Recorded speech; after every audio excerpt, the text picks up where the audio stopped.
Good afternoon, everybody. Welcome into another episode of Capitol View, a webcast brought to you by the Daily Journal and djournal.com. Coming to you every Monday to talk about what's going on with the state legislature and other issues down there in Jackson. Our Capitol Bureau Chief Bobby Harrison, of course, is joining us live from Jackson. I'm Brad Locke, your host. So thanks for tuning in. How you doing, Bobby? All right, Brad. How you doing? Can't complain too much, sir. Legislature is out of session, but we're waiting on the special session to start on June 5th. Let's get right into it, Bobby. And we've talked obviously about what might be in the session. We learned late last week that one of the agenda items might be the enactment of a state lottery. Governor Phil Bryant saying that Thursday he would consider that possibility. But now he does. There's a proviso. He wants the Mississippi Economic Council to take the lead on it. And so right now, Bobby, I guess the MEC is in the process of collecting information. Yeah, the lottery issue it just keeps on hanging out there. You think nothing's going to happen on it, but it just keeps on just kind of hanging around. Earlier in the week, last week, of course, Speaker Gahn formed a committee that the way he worded it to help disprove the merits of a lottery, but he did form that committee, and they're presumably going to look at it and make a recommendation to the House. Speaker Gahn still maintains he's against the lottery, but then later in the week, it was kind of a bombshell from the way I thought about it. Governor Bryant, who has changed his mind on the lottery, has evolved on the issue. Said that he would consider putting the lottery in the special session, which is coming on June 5th, if the MEC, Mississippi Economic Council, would get behind it as a mechanism to provide additional money for transportation. And of course, MEC is sort of leading the charge that more money is needed for the state's roads and bridges. And so he kind of put them put the ball in their court, if you will. And Scott Waller, who's the interim president of MEC, didn't rule out that possibility. He said they were going to look at it and study it, the merits of it, to see how much money they thought it would produce, and it could help improve the state's roads and bridges. They might get behind the issue. If they get behind it, I didn't think. I think eventually we're going to get a lottery, but I didn't think it would come on this fast. And still, the odds are probably against us having a lottery this year. But those odds are getting better and better as everything moves along. Yeah, so the MEC has again until June 5th to gather info and to form an opinion or to take a stance. Bob, I guess basically whatever stance they take will determine whether this even gets on the budget, right? On the agenda, excuse me.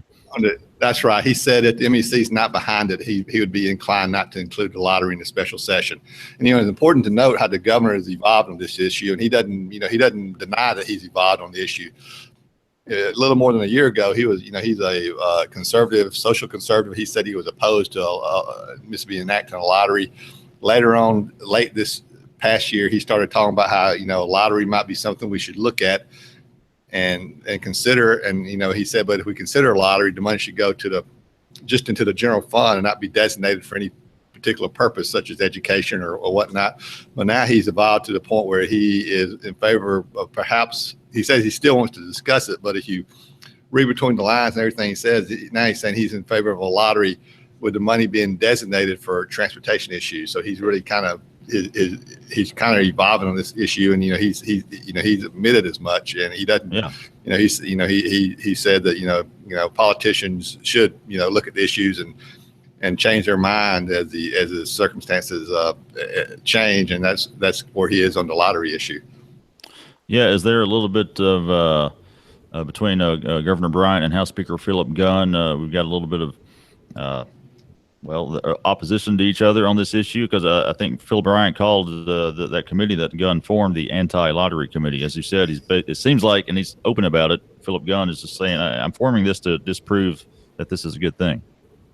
Yeah. The governor did use that phrase, So he said some people, of course, he associated that with it. He said some people are calling it the anti-lottery committee, which I thought was a pretty funny line. The key, Brad, in this whole issue may be Tate Reeves.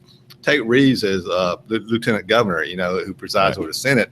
He is not taking a strong stance on the lottery. The stance he has taken publicly has been that the lottery is not a good thing, but he hadn't come hadn't come whole hog out to say he opposed it or supported it. If he got behind using the lottery revenue to help with transportation needs, that would put real pressure on the speaker. The lieutenant governor got behind that during the special session, and it would also put pressure on the MEC to get behind it. If you had the governor and the lieutenant governor behind this issue, using lottery revenue for transportation needs, that'd put tremendous pressure on the MEC to also get behind it. So it'd be interesting to see if the lieutenant governor says anything about this. So far, he hadn't said anything. So it'd be interesting to see if he does in the coming days. Yeah, and big question that we've talked about before is just how much of an impact would it have having a lottery, and would it really be a significant amount for the state budget? And if you do dedicate it to, say, transportation needs, then that would, I think, have a significant impact. And also last week, Bobby, House leadership sent to Reeves some recommendations, I guess, for other ways to fund transportation needs of roads and bridges and such.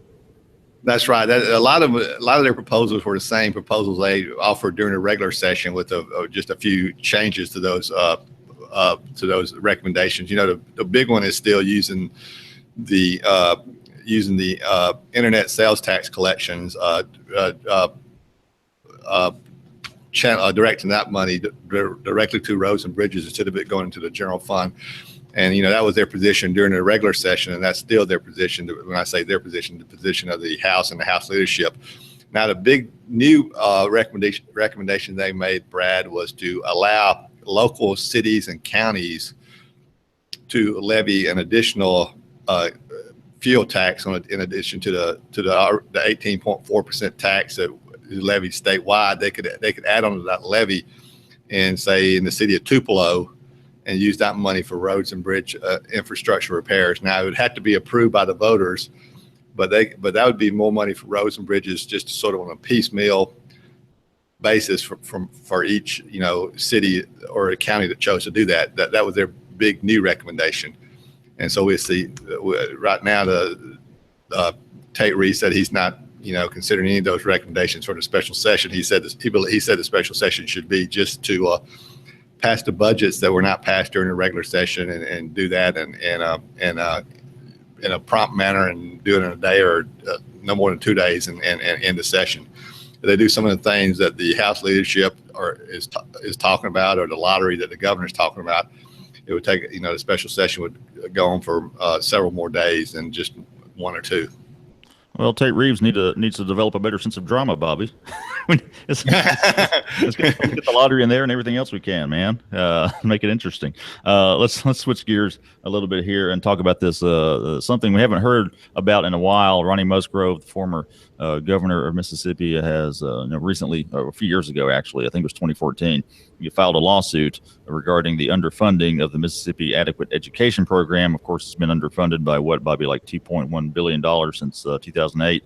Right. Filed it on behalf of, and that's for the entire state. Now, the lawsuit was filed on behalf of 21 districts that took part, including up this way, I believe, Clay County, Prentiss County, and Okolona from our area, Bobby. So 2 goals: A, to force them to fully fund the MAEP, and B, to recoup that money that has not been sent to school districts, at least the ones involved in the lawsuit. For 21 school districts, that's right. Right, over the past however many years. So now the story that I'm getting my way around to, Bobby, you had it in yesterday's Journal, the Sunday Journal, is oral arguments are going to begin before the state Supreme Court when is that, Bobby? May the 17th, right? So I think not this Wednesday, but next Wednesday, right, I believe. So it seemed like, this lawsuit had been, it really wasn't getting anywhere. So it seems like they've maybe reworked it or something. Well, I mean, as you said, he filed in 2014, and in 2015, the summer of 2015, it was Musgrove and the school districts lost in a chancery court in Hinds County, and pretty much, at least I sort of forgot about it, but so many other things were happening. But as the case with judicial system, sometimes things move a little slower. And Musgrove appealed that decision to the chancellor, and it appealed it to the Supreme Court, and the Supreme Court is going to hear oral arguments on it next week. And so the issue, it was a big deal when he filed a lawsuit. Former governor, the former governor who pretty much was the chief architect of the Mississippi Adequate Education Program, which, of course, is the mechanism to provide state funds to local school districts for their basic operation. So I think most people assumed that he would lose before the full Supreme Court because it'd be a really big deal if he won. But, but we're going to find out and at least there'll be oral arguments next week. And then sometimes after that, probably later on this year, we'll have an opinion from the Supreme Court.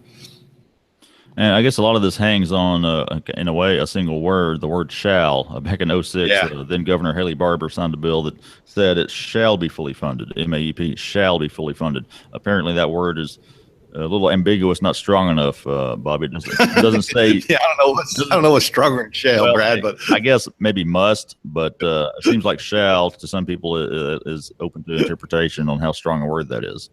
Or maybe you should have said that it shall be funded, comma, gosh darn it. Well, no, back back in old England, it shall be done. I mean, it's going to be done. I guess these days it means, well, if you want to, you shall. I'll allow it. Yeah. So, but you're right. That's the in 2006, ironically, Governor Bryan, then Governor Haley Barbour, and it was with pretty much with all the Republicans voting for it, passed this bill that said that MAEP shall be fully funded, and now that's is coming back kind of to haunt the Republican leadership in the state with this lawsuit. Well, we'll keep an eye on that. Again, that's next, like I said, I think that's next Wednesday, May 17th. They'll have oral arguments before the state Supreme Court. That does it for this episode of Capitol View. Thank you all again for tuning in. You can catch this live around 2 p.m. every Monday, or just watch the replay later in the day. And if you're not familiar with the new website, the new djournal.com, still the same address, have a different look. I hope you like it. It's more mobile friendly as well. But you can find this video along with all of our other videos. Just scroll down not very far. You'll see a recent videos tab, and you'll see the latest videos posted there, including this live streaming video. So that's it for Capitol View. You can follow Bobby on Twitter at BobbyHarrison9. Look for his work every day in the Daily Journal and at djournal.com. For Bobby Harrison, I'm Brad Locke. We'll see you next time.